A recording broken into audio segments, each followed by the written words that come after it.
अस्सलाम वालेकुम, मैं हूं शाहजेब खानजादा। आज़ाद कश्मीर में अवामी एक्शन कमेटी का अपने 38 मुतालबात के हक़ में एहतजाज जारी है और मुजाहिरों के नतीजे में अब तक 3 पुलिस एहलकारों के अलावा 6 आम शहरी मारे जा चुके हैं, जबकि 72 पुलिस एहलकार ज़ख्मी भी हुए हैं, जिनमें से 12 की हालत नाजुक बताई जा रही है, जबकि ज़ख्मी होने वालों में 50 आम शहरी भी शामिल हैं। वफाकी हुकूमत के 2 वज़रा तारिक फजल चौधरी और अमीर मकाम आज़ाद कश्मीर हुकूमत और एक्शन कमेटी के दरमियान मुज़ाकरात की सालिसी के लिए मुजफ्फराबाद गए थे, ताहम ये मुज़ाकरात नाकाम हो गए, जिसके बाद एक्शन कमेटी ने 29 सितंबर को लॉकडाउन और एहतजाज की कॉल दी थी। इसके बाद हुकूमत ने एक बार फिर अवामी एक्शन कमेटी को मुज़ाकरात की पेशकश की थी और वफाकी वज़ीर बराए पार्लिमानी उमूर तारिक फजल चौधरी ने वज़ीर आज़म आज़ाद कश्मीर चौधरी अनवारुल हक के हमरा गुज़िश्ता रोज़ प्रेस कॉन्फ्रेंस करते हुए कहा था कि एक्शन कमेटी के 90% मुतालबात आज़ाद कश्मीर हुकूमत ने तस्लीम कर लिए थे। मुहाजिरीन की नशिस्तें ख़त्म करने और वज़रा की तादाद में कमी के 2 ऐसे मुतालबात थे जिसके लिए आज़ाद कश्मीर के आइन में तरमीम दरकार थी। फिर हुकूमती सतह पर मसले के हल के लिए वज़ीर आज़म ने मुज़ाकराती कमेटी को तोसी दी और कमेटी में साबिक वज़ीर आज़म और स्पीकर राजा परवेज़ अशरफ, राना सनाउल्लाह, वफाकी वज़रा सरदार यूसुफ और एहसन इकबाल समेत साबिक सदर आज़ाद कश्मीर मसूद खान और कमरुज़्ज़मा कायरा को भी शामिल कर लिया गया, जो आज मुज़ाकरात के लिए आज़ाद कश्मीर गए और अवामी एक्शन कमेटी से मुज़ाकरात किए। अपने पैगाम में वज़ीर आज़म शहबाज शरीफ ने कहा, कानून नाफिज करने वाले इदारे मुजाहिरीन के साथ तहम्मुल और बुर्दबारी का मुजाहरा करें, अवामी जज्बात का एहतराम यकीनी बनाएं और गैर ज़रूरी सख्ती से इज्तनाब बरतें। उन्होंने कहा कि हुकूमत अपने कश्मीरी भाइयों के मसाइल को हल करने के लिए हर वक्त तैयार है। वज़ीर आज़म ने मुजाहिरों के दौरान नाखुशगवार वाक़यात पर गहरी तशवीश का इजहार करते हुए वाक़े की शफ़ाफ़ तहकीकात का हुक्म दिया और एहतजाजी मुजाहिरों से मुतासरा ख़ानदानों तक फ़ौरी इमदाद पहुँचाने की हिदायत की। वज़ीर आज़म शहबाज शरीफ ने हिदायत की है कि मुज़ाकराती कमेटी मुजफ्फराबाद जाए और मसाइल का फ़ौरी और देर पा हल निकाले। वज़ीर आज़म ने कश्मीर एक्शन कमेटी के अरकान और क़यादत से अपील की कि हुकूमती मुज़ाकराती कमेटी से ताउन करें। वज़ीर आज़म ने वतन वापसी पर मुज़ाकरात के अमल की खुद निगरानी का ऐलान करते हुए कहा कि कमेटी अपनी सिफारिशात और मुजव्वज़ा हल बिला ताख़ीर वज़ीर आज़म ऑफिस को भिजवाएगी। अवामी एक्शन कमेटी से मुज़ाकरात के लिए राजा परवेज़ अशरफ की सरबराही में हुकूमती मुज़ाकराती कमेटी और टीम मुजफ्फराबाद पहुँच गई। ताहम इस दौरान आज अवामी एक्शन कमेटी के ज़ेरे एहतमाम इस्लामाबाद में नेशनल प्रेस क्लब के बाहर एहतजाजी मुजाहरा रोकने के लिए Islamabad police national press club में दाखिल हो गई। कैफेटेरिया में तोड़ फोड़ की और सहाफ़ियों को भी तशद्दुद का निशाना बनाया। इसके फ़ौरन बाद वज़ीर मुमलिकत बराए दाखिला Talal Chaudhry national press club पहुँच गए और कहा कि मैं सहाफ़ियों से गैर मशरूत मुआफ़ी मांगता हूँ। कश्मीर एक्शन कमेटी के कुछ लोग कोई 100 के करीब एक मुजाहरा कर रहे थे प्रेस क्लब के बाहर। उनके जनरल सेक्रेटरी, जो कि पिंडी डिवीज़न के जनरल सेक्रेटरी हैं, उन्होंने एसपी सिटी और एसएचओ के साथ मैन हैंडलिंग की और उसके भी वीडियो शवाहिद मौजूद हैं।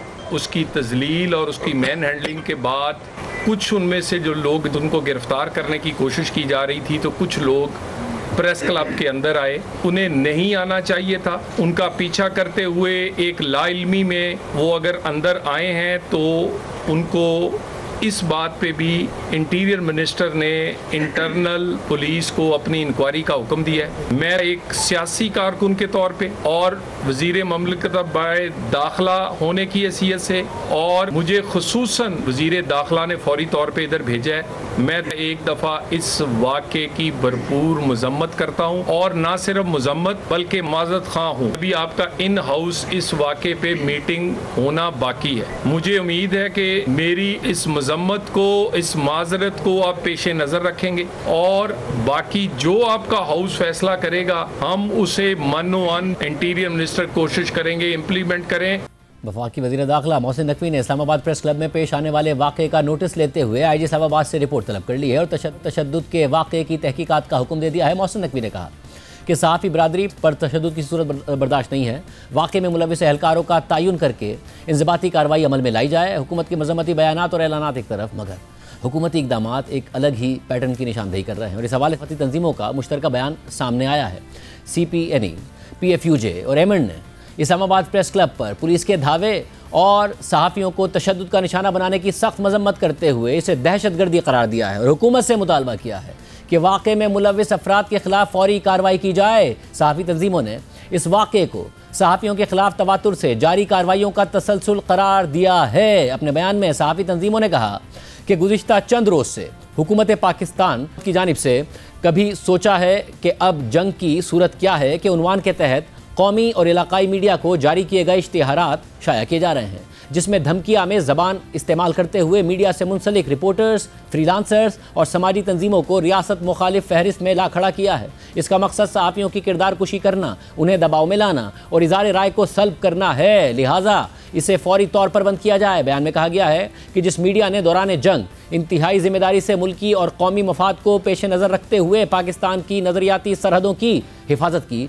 इससे मुंसलिक रिपोर्टर्स और फ्रीलांसर्स को दहशतगर्दों से तशबीह देना आज़ाद सहाफ़त के नज़रिए की खुल्लम खुल्ला खिलाफ वर्जी है। बयान में वाज़ेह किया गया कि आईन पाकिस्तान हर शहरी को मालूमात तक बिला रुकावट रसाई देता है। जिम्मेदार पाकिस्तानी मीडिया ने हमेशा वतन की सलामती को मुकद्दम रखते हुए मालूमात अवाम तक पहुँचाई। मुश्तरका प्रेस रिलीज के मुताबिक पीका एक्ट के मनपसंद बेदरेग इस्तेमाल ने भी सहाफ़ी तंजीमों के खदशात को दुरुस्त साबित कर दिया है। दर्जनों सहाफ़ियों पर मुल्क भर में पीका एक्ट के तहत मुकदमात दर्ज हैं। इस एक्ट की आड़ में हुकूमती नाक़दीन को दबाने और इज़हार राय की आज़ादी को सल्ब करने के तमाम हरबे इस्तेमाल किए जा रहे हैं। मुश्तरका बयान के मुताबिक सहाफ़ी तंजीमें ज़ाती मफाद के लिए फैलाई गई किसी भी बेबुनियाद, लग़्व, झूठी और फेक न्यूज़ की सख्ती से मजम्मत करती रही हैं और इसमें मुलविस फ़र्द या गिरोह की हर फोरम पर हौसला शिकनी को ज़िम्मेदाराना सहाफ़त का बुनियादी उसूल तस्लीम करती हैं। लेकिन इस आड़ में दानिस्ता खौफ और हिरासानी का माहौल पैदा करने की कोशिश किसी सूरत काबिल कबूल नहीं। इन इक़दामात के ख़िलाफ़ हर सतह पर मज़ाहमत की जाएगी और आइनी और कानूनी जिद्दोजहद के तमाम ऑप्शन इस्तेमाल किए जाएंगे।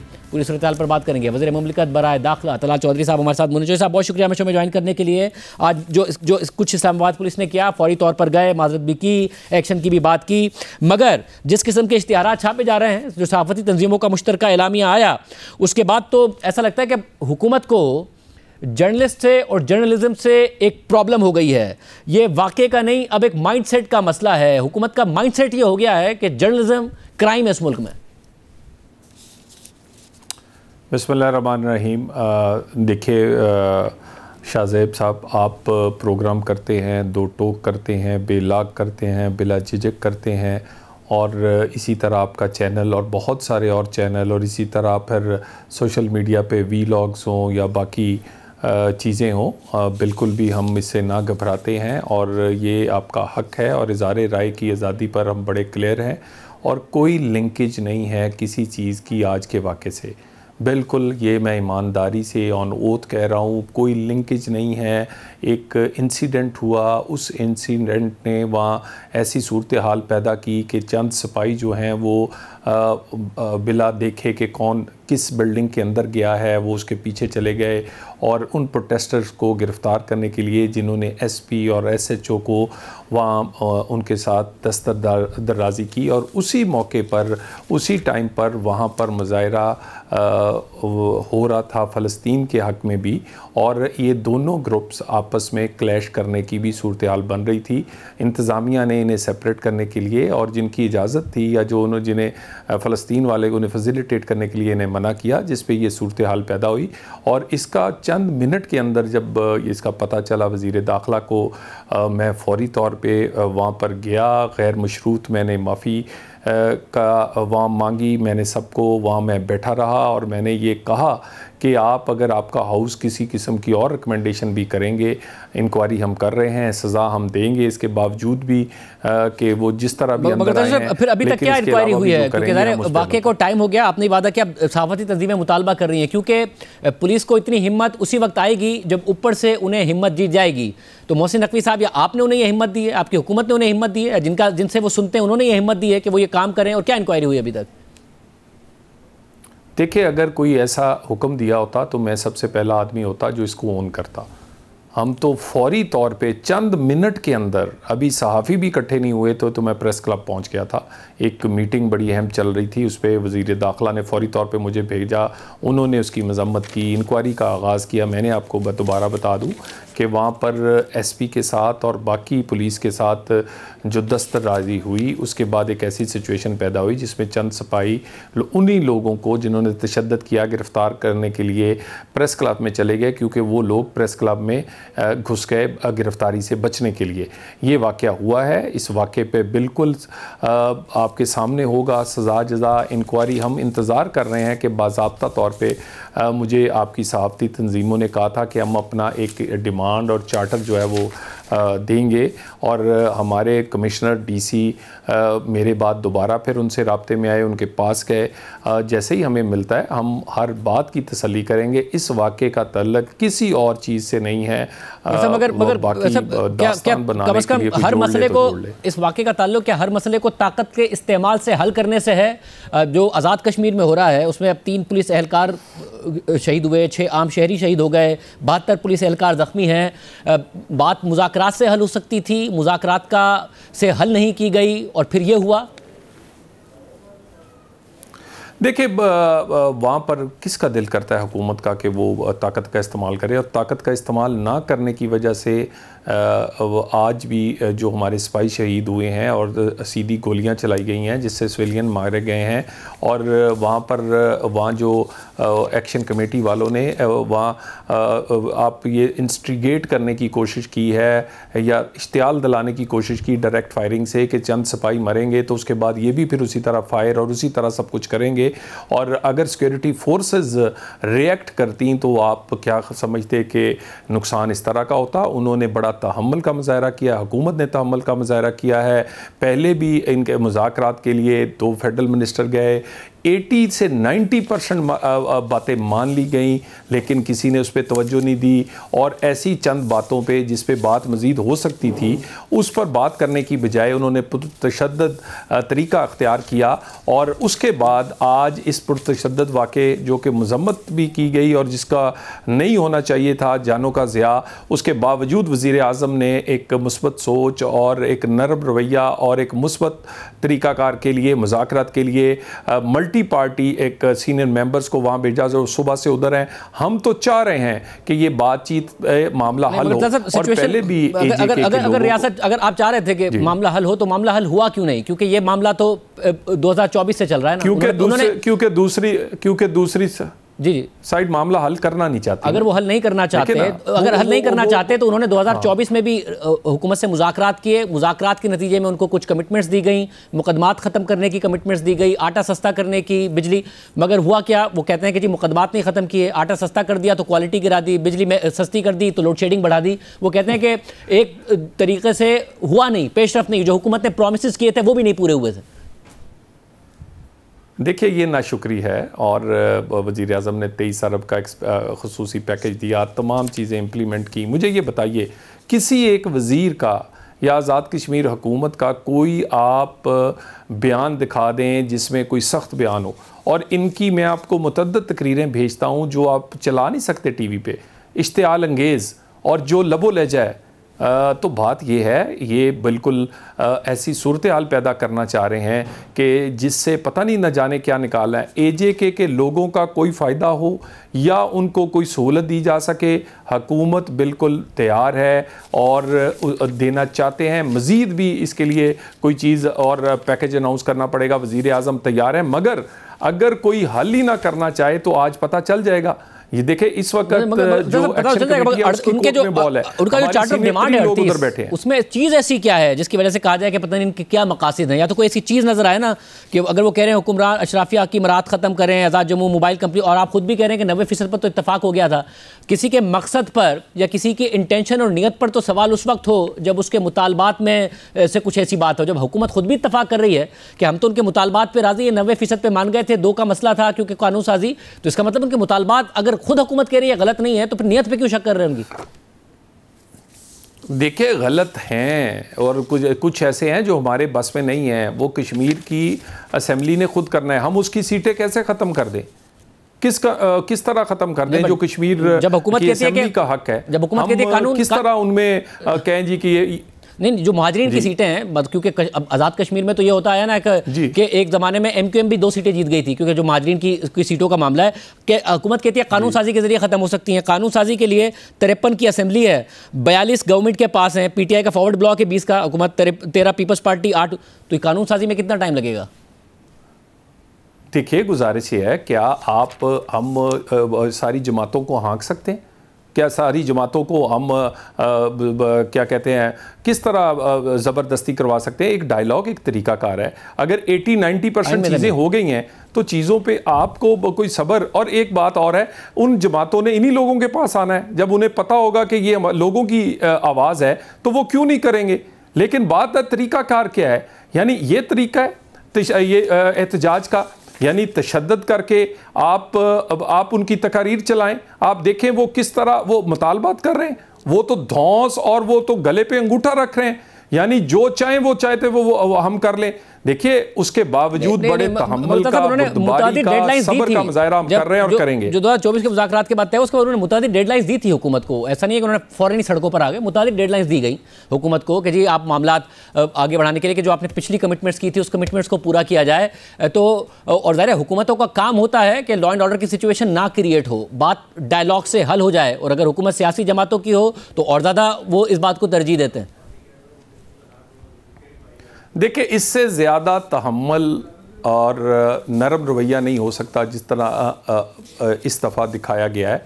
और वज़ीर आज़म ने आज फिर इतने बड़े इंसिडेंट के बाद उस पर मज़म्मत सिर्फ की है, गम गुस्सा या कोई एक्शन लेने की बजाय दोबारा से एक नरम रवैया रखते हुए, मुस्बत सोच रखते हुए कि मुज़ाकरात से हल हो, सीनियर तरीन मल्टी पार्टी एक कमेटी बनाकर भेजी है।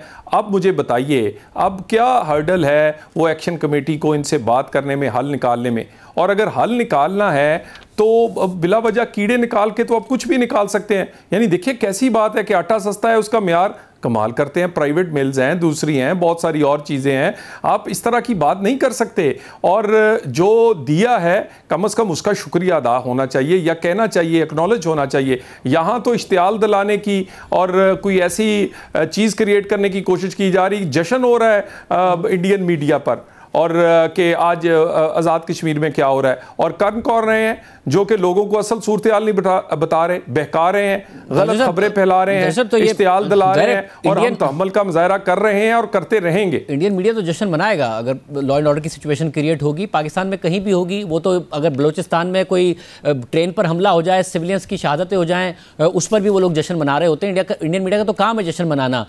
इशू ये है कि हम रिजॉल्व करें अपने मामलात को और उनको जश्न मनाने का मौका ना दे। तो कम से कम इस बात की तवक्को की जाए कि अब ये जो कमेटी गई है जिसमें अक्रॉस पार्टी रिप्रेजेंटेशन मौजूद है कि ये मसला हल करके आएगी, या आपके पास कोई इतला है क्योंकि दिन से ये मुज़ाकरात जारी हैं?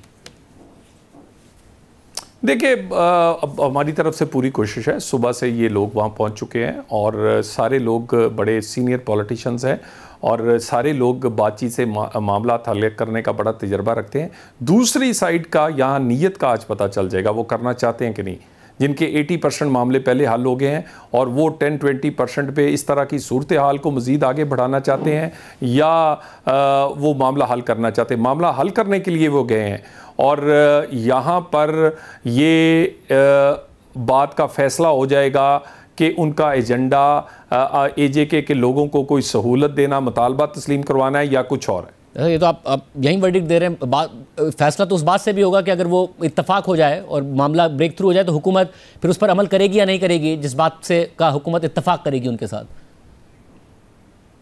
देखिए पिछली दफ़ा पूरा अमल किया है, 23 अरब रुपए का एक पूरा पैकेज दिया है, सारी चीज़ें जो कमिट की थी वो पूरी की हैं। उसी के बाद अब अगली चीज़ें देखिए ना, ऐसा माहौल कह रहे हैं बने कि जहाँ वो अमीर लोग हैं, जहाँ वो अपना कमर्शियल यूज़ है, उनसे भी बिल ना लिया जाए, उनको भी उसी तरह गिना जाए जैसे कोई छोटे घर वाला है। इसी तरह की और मुतालबात हैं, इसी तरह की और चीज़ें हैं जो कि रातों रात नहीं हो सकती। वो लेजिस्लेटिव असेंबली ने और उन्होंने इम्प्लीमेंट करनी है। तो उनके अपना इलेक्शन आने वाला है, उनकी अपने लोग वहाँ खड़े होंगे, उन्हीं को उन्होंने वोट देना है। तो ऐसे लोग मुंतखब करें जो उनका एजेंडा पूरा करें और अपनी पार्टीज़ पर प्रेशर करें, ना कि अपने लोग मारें और अपने लोग मार कर कुछ ऐसा करें कि जिससे मामला हल होने की बजाय ख़राब हो। बहुत शुक्रिया तला चौधरी साहब हमारे साथ मौजूद। ग़ज़ा के हवाले से अहम डेवलपमेंट सामने आ रही हैं, इसराइल की जारियत भी जारी है, फ्लोटेला के हवाले से अहम डेवलपमेंट्स हैं, आपके सामने तफसीलात रखेंगे एक ब्रेक के बाद। प्रोग्राम में आगे बढ़ते हैं। अमरीकी सदर ट्रंप की जानिब से ग़ज़ा में जंग के खात्मे से मुताल्लिक 20 निकाती मनसूबे के ऐलान को 72 घंटे से ज़्यादा हो चुके हैं, मगर हमास अभी तक इस मनसूबे का जायज़ा ले रही है और इसका कोई बाज़ाब्ता जवाब सामने नहीं आया। सदर ट्रंप पहले ही वाजे कर चुके हैं कि हमास के पास मंसूबा कबूल करने के लिए ज़्यादा से ज़्यादा 3 से 4 दिन का वक्त है। इस दौरान मुज़ाकरात में सालिसी करने वाले ममालिक कतर, मिस्र और तुर्की भी हमास पर मंसूबा मंजूर करने के लिए जोर डाल रहे हैं। दूसरी तरफ गजा में सूरत हाल बदस्तूर संगीन है और इसराइली कार्रवाइयाँ पूरी शिद्दत के साथ जारी रहीं। अल जज़ीरा के मुताबिक आज भी गजा भर में इसराइली बमबारी से कम 20 फ़लस्तीनी शहीद हो चुके हैं, जबकि गजा में इसराइल की जानिब से जारी नस्ल कुशी की कार्रवाइयों में 7 अक्टूबर 2023 से लेकर अब तक मजमूई शहादतें कम 66,225 हो गई हैं, जबकि ज़ख्मियों की तादाद भी 1,68,938 से तजावुज़ कर चुकी है। इसके अलावा गजा में खुराक की किल्लत और इमदादी मराकिज़ पर भी फ़लस्तीनियों का कत्ले-आम जारी है और गुज़िश्ता 24 घंटों में इमदाद के मुतलाशी 2 फ़लस्तीनी शहीद हो चुके हैं और 44 ज़ख्मी हैं, जिसके बाद इसराइल के मुसल्लत करदा कहत के दौरान खुराक की तलाश में मारे जाने वाले फ़लस्तीनियों की मजमूई तादाद 2,582 और ज़ख्मियों की तादाद 18,974 से ज़ायद हो गई है। इस सारी सूरत हाल में आज इसराइली फोर्सेस ने गजा पर इसराइली मुहासरे को तोड़ने की कोशिश करने वाले सैकड़ों बैनुल अक़वामी कारकुनों को हिरासत में ले लिया है और उनके काफ़िले को गजा पहुँचने से रोक दिया है। ग्लोबल स्मूथ फ्लोटेला के नाम से गजा की तरफ जाने वाले इस बहरी काफ़िले में 45 से ज़ायद ममालिक की 500 से ज़ायद सियासी और समाजी शख्सियात समेत इंसानी हुकूक के कारकुन शामिल हैं, जो 50 के करीब छोटी कश्तियों में गजा के लिए इमदादी सामान ले जाने की कोशिश कर रहे थे। ग्लोबल स्मूथ फ्लोटेला के मुंतज़मीन के मुताबिक इसराइली फोर्सेस ने कल रात अचानक उन कश्तियों पर गजा के साहिल से चंद किलोमीटर के फासले पर धावा बोल दिया। उनका कहना है कि जब कश्तियां गजा के साहिल के करीब पहुंची तो इसराइली नेवी ने पहले उनके सिग्नल्स जैम कर दिए और उनका मवासलाती निज़ाम मुनक़ता कर दिया और फिर इसराइली फोर्सेस ने गजा के साहिल से तकरीबन 130 किलोमीटर दूर इन कश्तियों पर धावा बोल दिया और उनमें सवार कारकुनों को हिरासत में ले लिया। फ्लोटेला मुंतज़मीन के मुताबिक तकरीबन 443 शुरका को हिरासत में ले लिया गया है, जिनमें स्वीडन से ताल्लुक़ रखने वाली इंसानी हुकूक की मारूफ कारकुन ग्रेटा थनबर्ग और फ्रांस से ताल्लुक़ रखने वाली यूरोपीय पार्लियामेंट की रुकन रीमा हसन भी शामिल हैं। इसके अलावा इस काफ़िले में पाकिस्तान से एक वफ्द शरीक है, जिनमें साबिक सेनेटर मुश्ताक अहमद खान समेत दीगर 6 से ज़ायद अफराद शामिल हैं। वाज़ेह रहे कि ग्रेटा थनबर्ग ने इस साल जुलाई में भी एक कश्ती के ज़रिए गजा में इमदाद पहुँचाने की कोशिश की थी, मगर उस वक्त भी इसराइली फोर्सेस ने उन्हें हिरासत में लेकर डिपोर्ट कर दिया था। गिरफ्तारी से पहले ग्रेटा थनबर्ग का एक वीडियो पैगाम भी सामने आया था, जिसमें उनका कहना था कि इम्कान है कि आज रात इसराइल हमें रोक लेगा, जो ह्यूमैनिटेरियन और मेरीटाइम कवानीन की खुली खिलाफ वर्जी होगी। इसराइल बैनुल अक़वामी कानून से बालातर नहीं है, उसे अपने जंगी जराइम के लिए जवाबदेह ठहराया जाना चाहिए। My name is Kate Tumbe and I'm currently on board the boat Alma as part of the Global Smooth Flotilla, a peaceful humanitarian mission to deliver aid to the civilian population of Gaza and to break Israel's illegal and inhumane siege. And it is likely to believe that we will be intercepted tonight by Israel, which would be a blatant violation of humanitarian and maritime law. Israel is not immune to international law. They must be held accountable for their war crimes. Stop the genocide, stop the occupation, and free Palestine.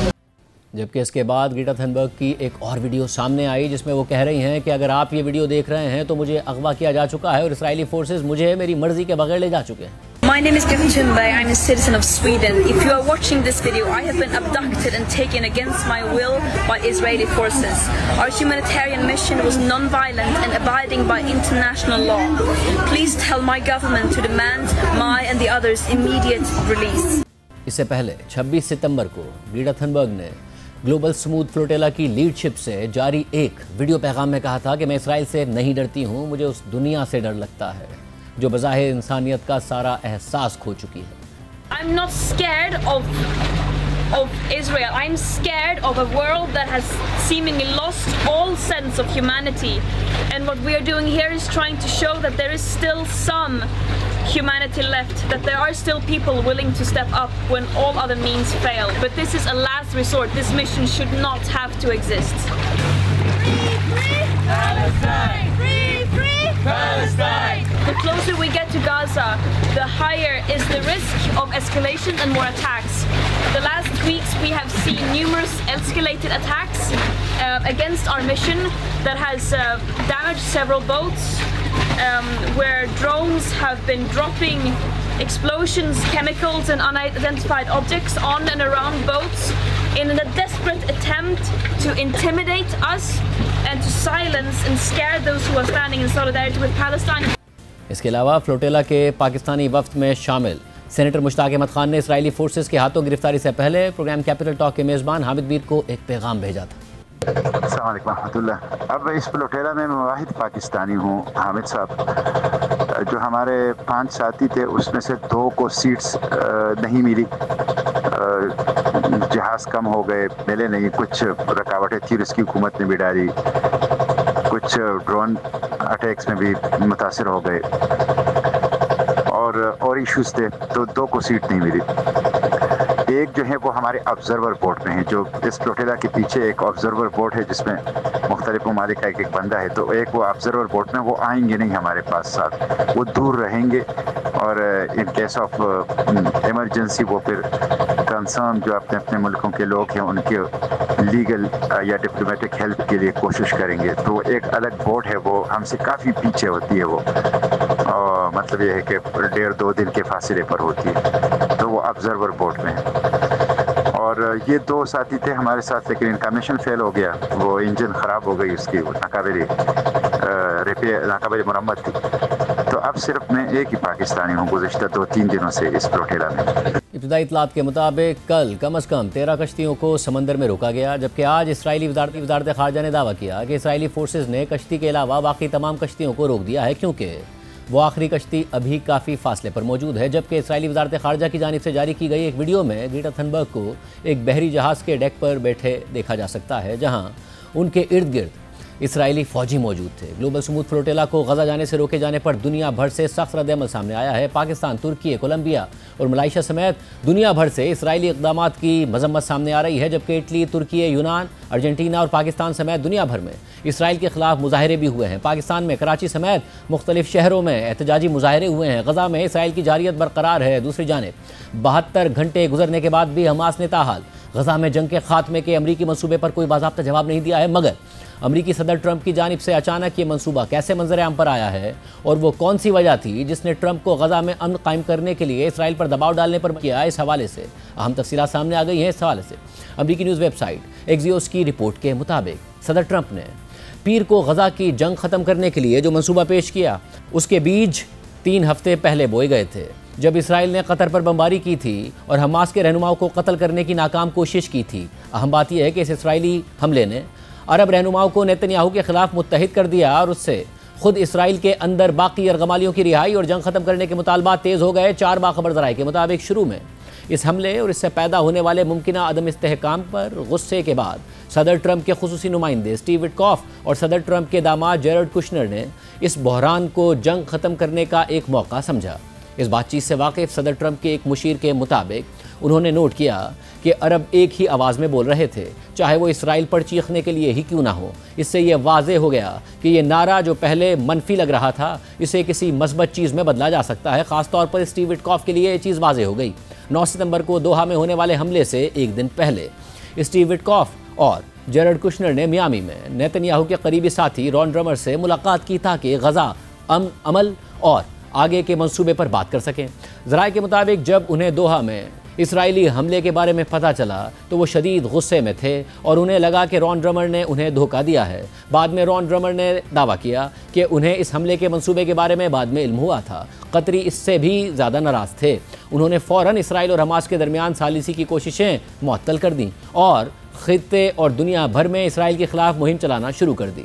इसके चंद दिन बाद Steve Witkoff ने Ron drummer से कहा कि हालात को मज़ीद बिगड़ने से बचाने का सबसे बेहतर तरीका ये होगा कि कतर से माफ़ी मांगी जाए और गजा में अमन की तरफ बढ़ने की ख्वाहिश दिखाई जाए। ज़राए के मुताबिक रॉन ड्रमर इस तजवीज़ के हामी नहीं थे और फिर सदर ट्रंप की मंजूरी मिलने के बाद स्टीव विटकॉफ और जेरड कुशनर ने कतर के बहरान को ख़त्म करने का मंसूबा बनाना शुरू कर दिया और इस मंसूबे को गजा की जंग ख़त्म करने के एक बड़े मुआहदे में बदलने की कोशिश की। उन्होंने अमरीका की मौजूदा जंगबंदी और यरगमालियों के मुआहदे की तजवीज़ को जेरड कुशनर के जंग के बाद के उस मंसूबे के साथ जोड़ दिया जिस पर वो साबिक बरतानवी वज़ीर आज़म टोनी ब्लेयर के साथ काम कर चुके थे। इसका नतीजा एक 21 निकाती दस्तावेज़ की सूरत में निकला। एक अमरीकी ओहदेदार के मुताबिक दोहा पर नाकाम हमले ने खित्ते की सूरत हाल को बदल दिया और गजा की जंग ख़त्म करने पर हकीकी बातचीत के दरवाजे खोल दिए। अक़वाम मुत्तहिदा की जनरल असम्बली के इजलास से चंद दिन पहले कतरियों ने न्यूयॉर्क में ट्रंप और 8 अरब और मुस्लिम ममालिक के रहनुमाओं के दरमियान एक सरबराही इजलास की तजवीज़ दी ताकि कतर पर इसराइली हमले और गजा की जंग पर बात हो सके। 23 सितंबर को इस इजलास के दौरान अरब और मुस्लिम रहनुमाओं ने बारी बारी इसराइल पर तनकीद की। गजा की जंग खत्म करने की अपनी ख्वाहिश पर जोर देने के बाद सदर ट्रंप ने स्टीव विटकॉफ की तरफ रुख किया और कहा कि स्टीव, इन्हें बताओ कि तुम किस चीज़ पर काम कर रहे हो। रिपोर्ट में मजीद लिखा है कि स्टीव विटकॉफ ने अरब और मुस्लिम रहनुमाओं को 21 निकाती मंसूबे के बारे में बताया, जिस पर कमरे में मस्बत रद्द-ए-अमल आया। इसके बाद ट्रंप ने रहनुमाओं से कहा कि आप अगले दिन स्टीव विटकॉफ से मुलाकात करें और अपनी राय दें, और फिर 24 सितंबर की रात तक अमेरिका और 8 मुमालिक मंसूबे के मतन पर एक इब्तिदाई मुआहदे पर पहुंच गए, जिसे स्टीव विटकॉफ और जेरड कुशनर ने इसराइली हुक्काम को भेज दिया। 25 सितंबर की दोपहर को नेतन्याहू ने न्यूयॉर्क के एक होटल में स्टीव विटकॉफ और जेरड कुशनर से 2 घंटे तवील मुलाकात की और फिर उनकी इसी शाम दोबारा मुलाकात भी हुई। एक इसराइली एहलकार के मुताबिक इस मौके पर अमेरिका और इसराइल के दरमियान बड़े इख्तलाफात मौजूद थे। 25 सितंबर की सुबह नेतन्याहू ने अक़वाम मुत्तहिदा में एक सख्त तकरीर की, जिसमें उन्होंने ट्रंप के मंसूबे का बिल्कुल भी जिक्र नहीं किया, लेकिन इस हफ्ते के आखिर तक ट्रंप की टीम और इसराइली हुक्काम के दरमियान मुलाकातें जारी रहीं, ताकि 29 सितंबर की सुबह नेतन्याहू के व्हाइट हाउस पहुंचने से पहले एक मुत्तफ़िका मतन पर इत्तफाक हो सके। 27 सितंबर को ट्रंप की टीम में यह अफवाह फैल गई कि नेतन्याहू इस मंसूबे को मुस्तरद करने का इरादा रखते हैं, या वो कम अज़ कम इसमें बड़ी तब्दीलियों का मुतालबा करेंगे। इस बातचीत से वाकिफ़ एक ज़रिए के मुताबिक इस पर ट्रंप ने नेतन्याहू को एक सख्त और वाज़ेह फ़ोन कॉल की। ज़रिए के मुताबिक ट्रंप ने नेतन्याहू से 2 टोक अल्फाज में कहा कि या तो इस मंसूबे को कबूल करो या फिर छोड़ दो, और अगर छोड़ दिया तो इसका मतलब है कि हम तुम्हें छोड़ देंगे। ज़राए के मुताबिक ट्रंप ने गुज़िश्ता हफ्ते के आखिर में नेतन्याहू से 5 बार फ़ोन पर बात की। ट्रंप ने नेतन्याहू से कहा कि वो इस मंसूबे के लिए एक वाज़ेह हाँ चाहते हैं। एक ज़रिए के मुताबिक ट्रंप ने नेतन्याहू की कुछ तरामीम कबूल कर लीं, लेकिन कई दूसरी तरामीम मुस्तरद कर दी, ख़ास तौर पर वो तरामीम जो नेतन्याहू की इंतहाई दाएं बाजू की इत्तेहादी हुकूमत में सियासी तौर पर हसास थीं। ट्रंप ने कहा कि वो नेतन्याहू से सलामती के मामलात पर समझौता करने के लिए नहीं कहेंगे, लेकिन ये उसूल दाखिली सियासत के मसाइल पर लागू नहीं होता। ट्रंप ने नेतन्याहू को यकीन दिलाया कि अगर आप ये मनसूबा कबूल करते हैं और हमास इसे मुस्तरद कर देती है तो मैं उनके खिलाफ लड़ाई जारी रखने के लिए आपकी मुकम्मल हिमायत करूँगा। और फिर 28 सितंबर यानी इतवार को स्टीव विटकॉफ और जेरड कुशनर ने न्यूयॉर्क में नेतन्याहू और रॉन ड्रमर के साथ कई घंटों तक मुज़ाकरात किए। ये बातचीत रात 11 बजे ख़त्म हुई और दोनों फरीक बड़े मसाइल कम करने में कामयाब हो गए, बशमूल मुआफ़ी के उन अल्फाज पर भी जो नेतन्याहू को कतर से मांगनी थी। रिपोर्ट में मज़ीद लिखा है कि ज़राए के मुताबिक जब ये तरमीम शुदा मुसविदा अरब और मुस्लिम ममालिक को भेजा गया तो वो इस बात पर सख्त नाराज़ हुए कि नेतन्याहू ने कितनी ज़्यादा तरामीम शामिल करवा ली हैं, ख़ास तौर पर इसराइल के गजा से इनखला की शराइत पर। एक इसराइली एहलकार के मुताबिक नेतन्याहू ने हफ्ते के आखिर में ट्रंप को फ़ोन पर बताया कि इसराइल बस ऐसे ही इनखला नहीं करेगा और हमास को दोबारा मुनज़्ज़म होने नहीं देगा। ट्रंप इस बात से मुत्तफ़िक़ थे। अरब ममालिक ने भी मुसविदे में तब्दीलियों के लिए ज़ोर दिया था,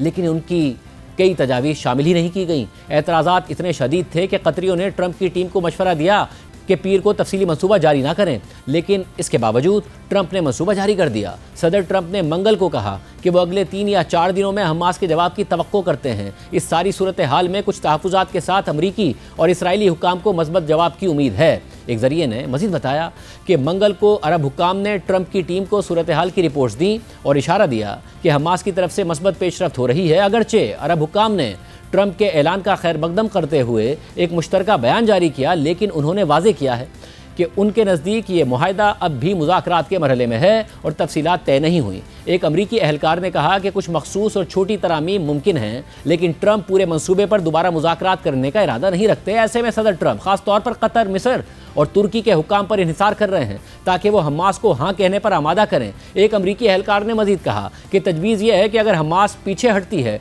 तो वो बगैर फंड के और तनहा हो जाएगी, लेकिन इन लोगों के बारे में कुछ कहा नहीं जा सकता, तो अब सारी उम्मीदें हमास के ऊपर हैं। नेतन्याहू जो गुज़िश्ता 2 सालों से गजा में जारी जंग को तूल देते आ रहे हैं, जिसकी वजह से वो बैनुल-अक़वामी सतह पर मुसलसल तन्हाई का शिकार हो रहे थे, उनके अहम मगरबी इत्तेहादी उनका साथ छोड़ रहे थे, मगर इसके बावजूद वो न सिर्फ जंग को मज़ीद वुसअत दे रहे थे बल्कि इसराइली इक़दामात की मजम्मत करने पर अपने ही मगरबी इत्तेहादियों को धमकियाँ भी दे रहे थे। वही नेतन्याहू अब बिलाखिर जंग के खात्मे के मंसूबे पर राज़ी तो हो गए हैं, मगर सदर ट्रंप से मंसूबे में तरामीम कराने में भी कामयाब हो गए हैं।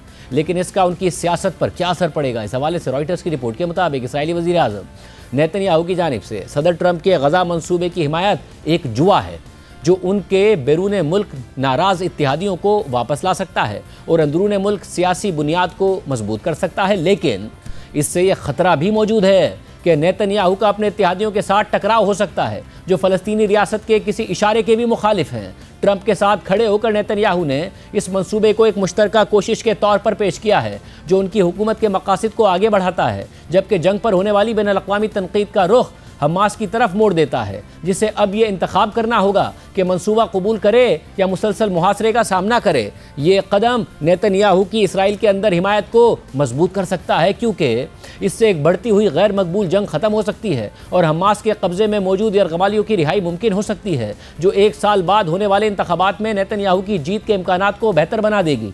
लेकिन मंसूबे में फ़लस्तीनी रियासत के जिक्र से नेतन्याहू की हुकूमती इत्तेहादी जमात के अराकीन नाराज़ हो सकते हैं। ये इसराइल की तारीख की सबसे ज़्यादा दाएं बाजू की हुकूमत है, जहां इंतहा पसंद कौम परस्त इत्तेहादी बिन गुवेर और बेज़लेल स्मोट्रिच को गैर मामूली असर व सूख हासिल है। नेतन्याहू के एक साबिक मुशीर ने इस मुआहदे को यह कहते हुए नेतन्याहू के लिए विन विन करार दिया कि इससे तमाम दबाव हमास पर मुंतकिल हो जाता है, जबकि इसराइल पर होने वाले बैनुल-अक़वामी जाँच पड़ताल कम हो जाती है और हुकूमती इत्तेहाद के नाक़दीन के पास कोई दूसरा रास्ता नहीं बचता।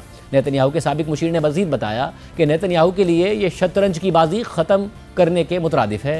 ये एक बहुत मजबूत कदम है जो नेतन्याहू को अगले इंतखाबात में इस पोजीशन में ला सकता है कि यरगमाली रिहा हो चुके हों और इसराइल के अरब और मुस्लिम ममालिक के साथ ताल्लुकात बढ़ाने के अमल को दोबारा जिंदा किया जा सकता है, जो गजा की जंग से मुतासिर हुए थे। रिपोर्ट में मज़ीद लिखा है कि ट्रंप की तजवीज़, जिसकी अरब और मुस्लिम दुनिया के रहनुमाओं ने हिमायत की थी, वो कलील मुद्दत में इसराइल से ज़्यादा कुछ नहीं मांगती। इसके बरक्स ये तमाम दबाव हमास पर डाल देती है, उससे मुतालबा करती है कि वो बाकी तमाम यरगमालियों को रिहा करे और अपने हथियार डाल दे ताकि इसराइल के गजा पर मुहासरे के खात्मे की शर्त पूरी हो सके। फ़िलहाल इसराइली फ़ौज गजा में मौजूद रहेगी और सिर्फ उस वक्त सरहदी पोजीशनों पर वापस जाएगी जब एक बैनुल-अक़वामी फ़ोर्स कंट्रोल संभाल लेगी। इंतहाई दाएं बाजू से ताल्लुक़ रखने वाले इसराइली वज़ीर ख़जाना बेज़लेल स्मोट्रिच, जो खुलेआम इसराइल की गजा मुहिम को जारी रखने का मुतालबा करते रहे हैं, उन्होंने एक्स पर एक तवील पोस्ट में ट्रंप के मंसूबे की मजम्मत की और कहा कि यह मंसूबा ज़मीन पर हकीकी कामयाबियों को सियासी फरेबों के बदले में वापस कर देगा।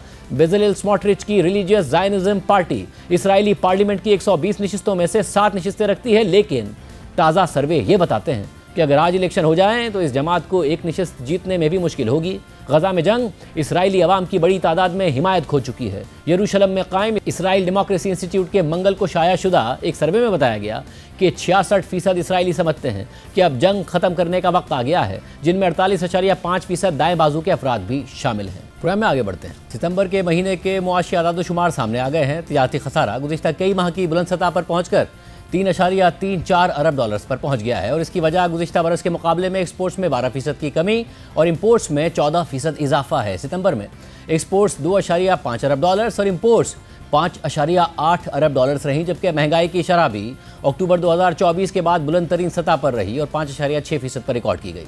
दूसरी तरफ FBR सितंबर में 1380 अरब रुपए के टारगेट के मुकाबले में 1228 अरब रुपए का टैक्स इकट्ठा कर सका, यानी टारगेट से 152 अरब रुपए कम, जबकि पहली सहमाई में FBR टारगेट से 198 अरब रुपए कम टैक्स इकट्ठा कर सका है। एशियन डेवलपमेंट बैंक पहले ही से इस साल तरक्की का टारगेट 3% पर रखते हुए टैक्स टारगेट में शॉर्टफॉल पर खदशात का इजहार कर चुका है। वर्ल्ड बैंक पाकिस्तान के ग्रोथ मॉडल पर तहफ़्फ़ुज़ात का इजहार कर चुका है, जिससे गुर्बत में मुसलसल इजाफा हो रहा है। इसके अलावा पाकिस्तान पर कर्ज के जारी होने वाले एदाद-ओ-शुमार के मुताबिक गुज़िश्ता वाली साल में पाकिस्तान पर कर्जा 13% इजाफे के साथ 80,600 अरब रुपए पर पहुंच चुका है, जिसकी बुनियादी वजह 7,100 अरब रुपए का फिस्कल खसारा है और डेट टू GDP 68% से बढ़कर 70% पर पहुंच गया है। हुकूमत की तरफ से बैरूनी सरमायाकारी आने के बार बार के दावों के बावजूद मुल्क में बैरूनी सरमायाकारी ना होने के बराबर है। इस माली साल के इब्तिदाई 2 माह में महज 363 मिलियन डॉलर्स की नेट बैरूनी सरमायाकारी हुई है, जो गुज़िश्ता बरस से भी 22% कम है। 2 अरब ममालिक की तरफ से अरबों डॉलर्स की सरमायाकारी आने के दावे ज़रूर सामने आ रहे हैं, मगर सरमायाकारी नहीं आई है। और ऐसे में यह खबर सामने आई है कि घरेलू और दीगर इस्तेमाल की मसनूआत बनाने वाली कंपनी प्रॉक्टर एंड गैम्बल ने पाकिस्तान में अपनी मैन्युफैक्चरिंग और कमर्शियल सरगर्मियां बंद करने का ऐलान कर दिया है और अब कंपनी कंज्यूमर्स को इस खित्ते में दीगर ऑपरेशंस के जरिए मसनूआत फराहम करेगी। कुछ माह पहले कंपनी ने ऐलान किया था कि वो दुनिया भर में अपने ऑपरेशंस की रिस्ट्रक्चरिंग करेगी, 7,000 नौकरियां कम करने और अपनी मुतादिद प्रोडक्शन से निकलकर लागत कम करने और मखसूस प्रोडक्ट्स पर फोकस करने की खबरें सामने आई थीं। ब्लूमबर्ग के लिए फसी मंगी और कामरान हैदर की खबर के मुताबिक प्रॉक्टर एंड गैम्बल पाकिस्तान में अपने ऑपरेशंस ख़त्म करने वाली एक और मल्टीनेशनल कंपनी है और ये ऐसी सूरत हाल में हो रहा है कि जब मुल्क में कंपनियों को कारोबार और मुआशी चैलेंजेस, मुनाफा बाहर ले जाने में रुकावटें और कमज़ोर डिमांड का सामना है।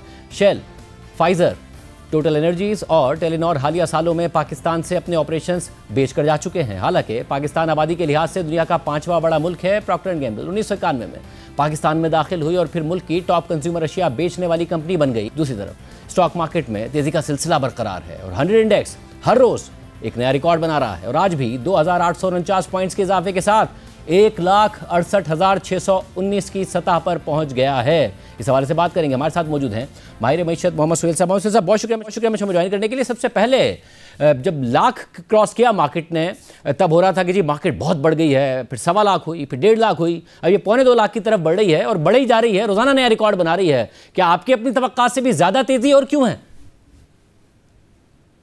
बिस्मिल्लाहिर्रहमानिर्रहीम। थैंक यू शाजिब भाई।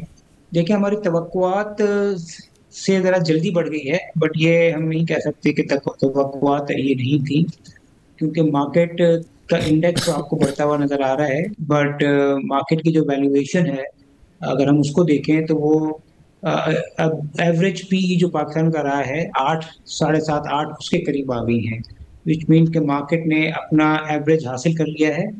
2 साल पहले जब हम आपके शो पर ही कहते रहे कि ये बहुत ओवर रिएक्शन है, श्रीलंका, घाना जो डिफॉल्ट कर गई थी उनका पी 4-5 था, पाकिस्तान का 2 से नीचे आ गया था, तो अब जाके वो चीज़ नॉर्मलाइज हुई है। जो 2 का पी था वो 8 का पी हो गया है।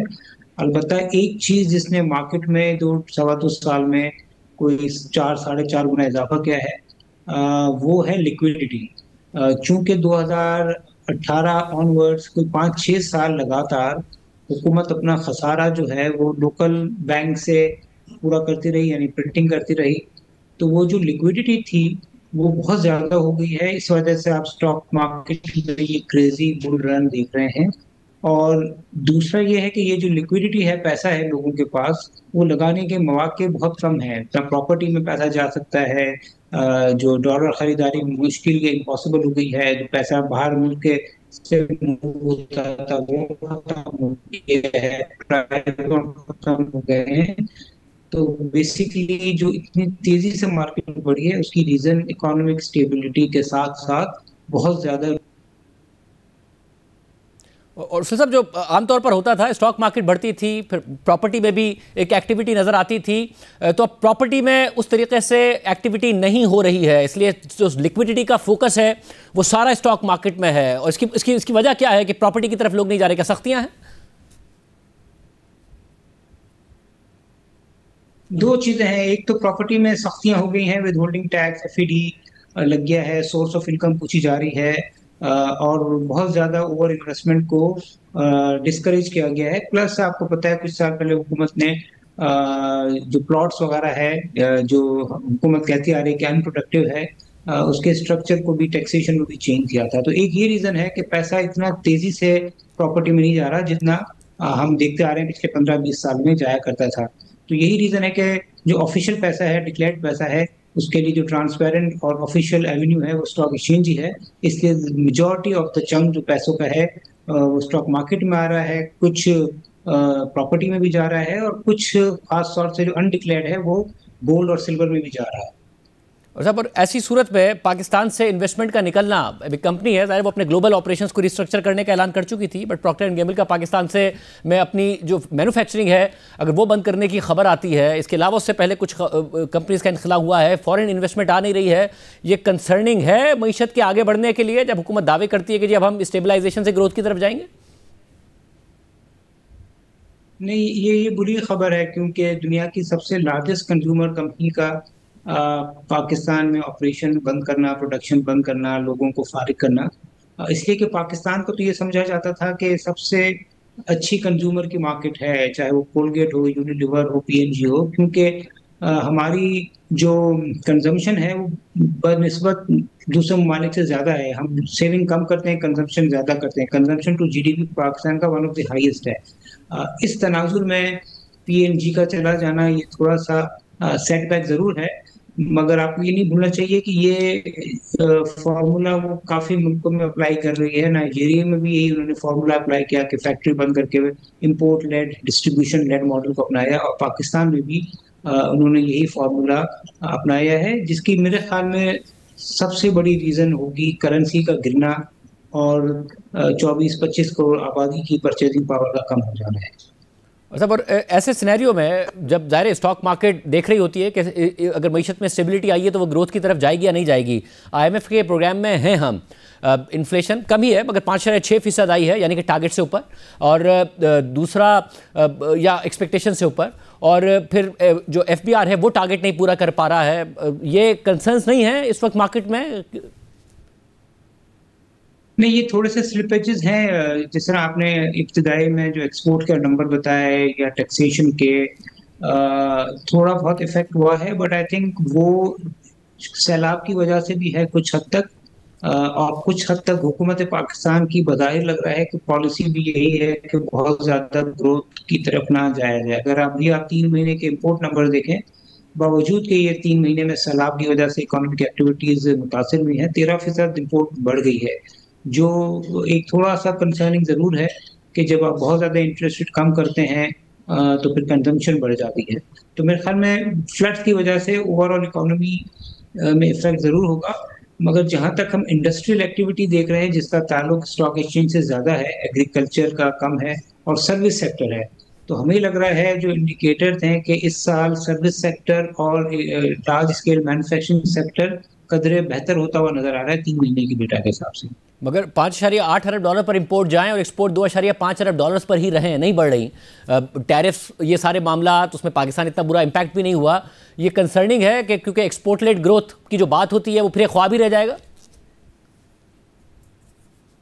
मैं ये तो नहीं कहूँगा कंसर्निंग है, बट ये ज़रूर है कि तवक्कुआत से इतना अच्छा नहीं रहा, क्योंकि देखें एक्सपोर्ट ओवरनाइट तो नहीं बढ़ती, इसके लिए long term policies, pro export policies होती हैं। आपको पता है एक्सपोर्ट में बड़े चैलेंजेस हैं कि ऑल्दो आप टेक्सटाइल कंपनीज के जो रिजल्ट्स आ रहे हैं उसमें सेल्स तो बढ़ रही है, मगर चूंकि एनर्जी चार्जेस, टैक्सेशन इतना ज़्यादा है कि बहुत ज़्यादा एक्सपोर्ट ओरिएंटेड बिजनेस प्रॉफिटेबल नहीं रहे हैं।